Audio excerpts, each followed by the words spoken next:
What's up, gentlemen? Today we're talking about rings, one of my all-time favorite men's style accessories. In my opinion, rings are one of the most attractive accessories a dude can wear. Not only do they help draw the attention to your hands, which is coincidentally one of the most attractive body parts of a man according to women, it's also an incredible way to express your individual style. So today, guys, I'm going to go over some of my ring-wearing rules that all men should follow. So the inspiration for today's video is actually the new wedding band that I recently purchased. I actually purchased 4 bands from this company called Thorum, which I'm going to link to down below. The way that I found this company was basically I saw this dude that I knew. I was like, hey, I really love your wedding band. And he's like, thanks, I got it from Thorum. I'm like, what is it? He goes, it's a meteorite. A meteorite, that's pretty cool, right? So I go and I look at Thorum's website and I absolutely became obsessed. I ended up ordering 4 rings because I couldn't choose. Anyway, I reached out to the owner, and his name is Caleb, and I was telling him kind of what I did, and he's like, yo, I would be happy to give your guys a code. So if you guys are interested, guys,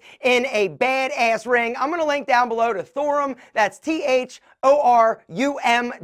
There's also going to be a limited time discount code if you want to grab one. Let me just show you the ones that I recently got. So this one is called the Minimalist. It's a matte black tungsten carbide with rose gold. This one is called the Armstrong. It's an 18 karat rose gold tungsten carbide with meteorite actually inlaid in that ring. This one is actually called Black Meteorite. This is one of the more popular rings, right? It's that tungsten carbide that's been like sandblasted for like a nice matte soft satin finish. And check it out, the last one I got is absolute perfection. It's called the Brutalist. It's a matte black, rose gold, and also like a gunmetal. So the first ring wearing rule has nothing to do with the actual rings and everything to do with your fingers, all right, and your nails. All right, the fact is, if you're gonna be wearing a ring, people are gonna notice your hands a little bit more. It draws attention to them. And so you gotta make sure your nails and your cuticles aren't all like bitten and messed up and nasty. And so a quick little out the end pro tip, a small dab of Vaseline on your nails or your cuticles is an incredible way to help soften and condition your cuticles, but also give your nails a little bit of shine, making your fingers look sexy. Rule number 2 to rock a ring right, gentlemen, is know what you're actually buying in terms of material. Now, in the old days, it was simple, silver or gold. And really, depending on what watch or belt buckle you wore, that was the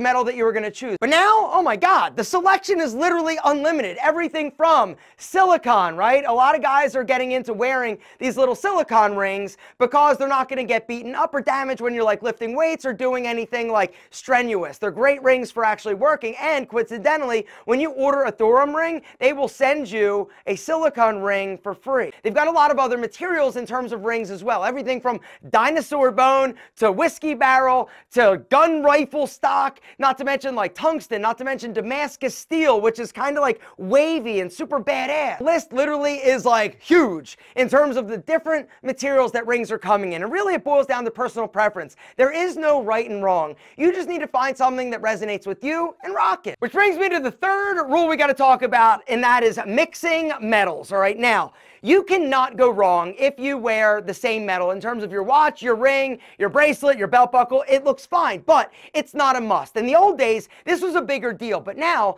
there are a lot of amazing watches, a lot of amazing rings that are combining different metals. Not only is mixing metals totally appropriate, it's really a great way to add another layer of depth and dimension to your accessory game and outfit. Rule number 4, we got to talk about size of ring, right? Everything from big, bold, and bulky to something more subtle and minimal. All right, my old wedding band, this actually is one of my old rings that I would wear as my wedding band. Now, that's something else I want to kind of clarify. A lot of dudes are weird about getting multiple rings for the wedding band. And really, in my opinion, if you wear the ring on your ring finger, it's a wedding band. It doesn't matter if you change it up. It doesn't matter if it's the one you got married in. It's really more about the symbolism of wearing a ring on this finger, which we'll talk a little bit more about in a second. But what I want to talk about now is ring size, all right? So, little rule of thumb, if you're going to be having small, thin fingers, you don't want to wear big, huge, bulky rings because it's going to make your hands and your fingers look a little bit smaller, a little bit more dainty. You want to go with something a little bit more subtle, a little bit more refined in terms of millimeter width. You can never go wrong with an 8mm width ring, all right? It's masculine, but it's not too like over the top huge and really works for any size finger, any size hand, all right? But if you have bigger hands, you might want to go a little bit thicker, a little bit larger, and if you're a little bit smaller in terms of your hands, you might want to go a little bit thinner, but 8mm typically is going to be perfect. Larger rings like signet rings, class rings or something a little bit thicker, like a cigar band ring,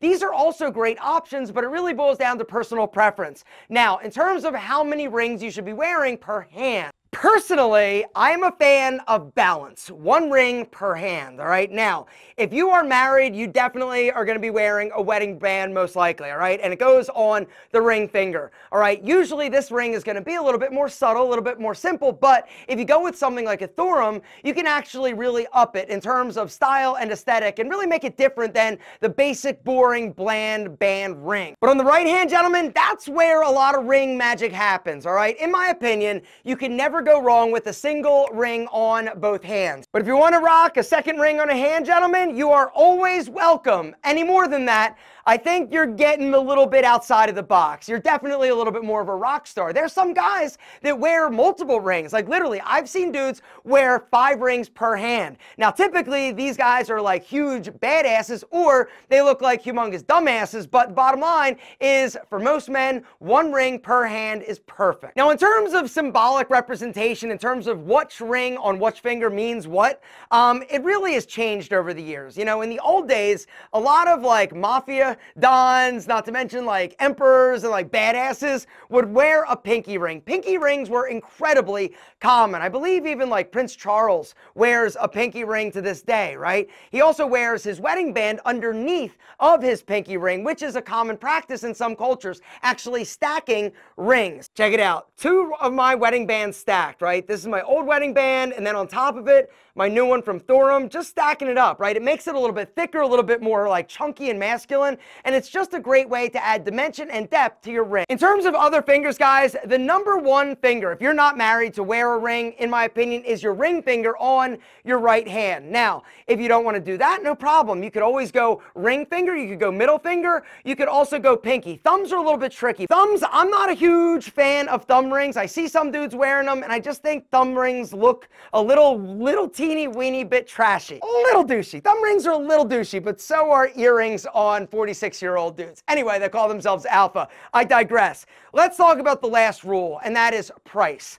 All right, price, once again, is all over the board. You've got rings that cost literally like $10 to like thousands of dollars. And really, it depends on you and your budget. But for me and my personal experience, buying higher quality rings, guys, in my opinion, is an incredible investment because rings you're able to wear for years and years and years. The other truth is that when you buy a higher quality ring, it is going to cost a bit more, but you're going to enjoy it a lot more. My first expensive ring I ever bought, I actually want to show you, is right here. It was $350, right? I don't wear it anymore because, check it out, it's split, right? I wore it so much, I loved it. This was the first expensive accessory I ever treated myself to, and I loved this ring. I'm going to tell you the story of why I bought it after I actually tell you a little bit more about Thorum. So whether or not you're looking to upgrade your wedding band and get something that you love that's awesome and not like all of your boys, or you're just looking for a badass ring to start rocking, guys, you gotta check out Thorum down below. That's THORUM.com. No special link, but go through there and use the code ALPHAM. You're going to get 20% off your purchase. Every Thorum ring comes with this little cool, badass Thorum wood box, right? Inside, that sexy ass ring.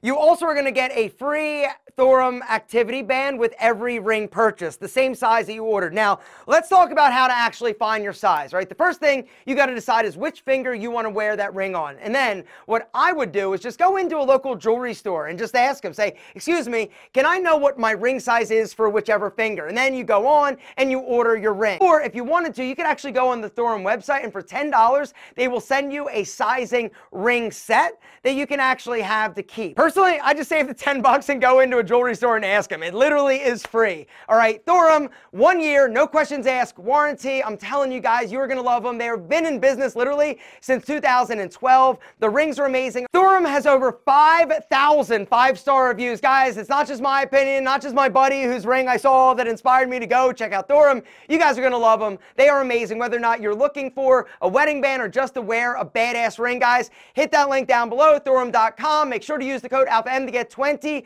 off. Now what I'd like to do is tell you about this ring because it has very sentimental meaning and a really cool story to go with it. I bought this ring at the Los Angeles airport, LAX, in 2003, the day after I got kicked off of Fear Factor. So, for those of you who didn't know, I was on Fear Factor, the original Fear Factor with Joe Rogan. I was super excited to get on. I went and auditioned down at a Crunch Fitness down in Buckhead, and I ended up getting on the show. It was the first time I actually was on an airplane, and it was just really exciting for me. I went out to Los Angeles, we filmed it in Culver City.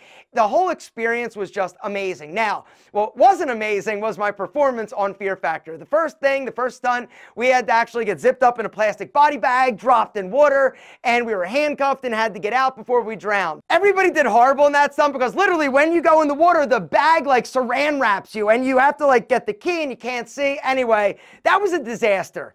The second stunt was also kind of a disaster for me because, okay, so here's how it worked. There were 3 groups of people, right? And we each group had 2 boxes, and we were competing against each other in terms of transferring bugs. We had to dip our face down into a bin of worms with hissing cockroaches and millipedes, big, huge, fat millipedes, and we had to sort them. All right, we were suspended upside down, and with our mouth, we had to put the cockroaches on the left side and the millipedes on the right side.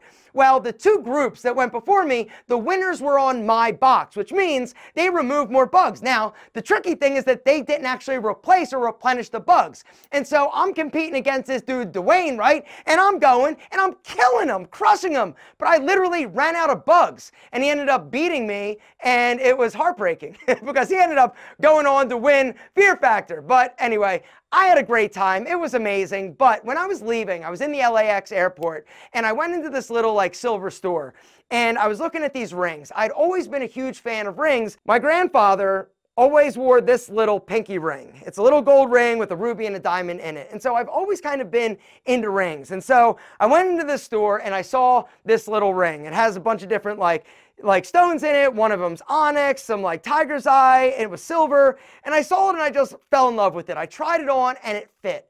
It was like $350, and it was the most expensive thing, literally, that I'd ever bought myself. But I was like, you know what? This is literally a once-in-a-lifetime opportunity, and I always will have an incredible story with this ring. And I do. And I've worn it and wore it and wore it until one day it snapped. Right there. Little snap, right? And I thought about actually getting it fixed and wearing it, but I kind of was like, you know what? It served its purpose, and it's got a great story, and I think I'm going to retire this and actually get a new ring. And that's when I actually went and had my signet, the M ring that you guys all know. Since then, I've had a few different ones of these, and the way that I do these is actually take something sentimental from my grandparents. All right, this ring was actually made out of melting my grandfather's old silver quarters. I gave it to my jeweler. He made this for me. And then my grandmother died, and when she was alive, she gave me a little gold coin. It was a Cougaran, right? And I took it to my jeweler. I said, hey, can we make this into a ring? Can we make it into rose gold? And he did. Anyway, guys, I just wanted to do my video, talk a little bit about rings because I recently upgraded my wedding band, and I'm obsessed with rings. You guys are going to look amazing. Just make sure you don't wear too many or you will look like a douche.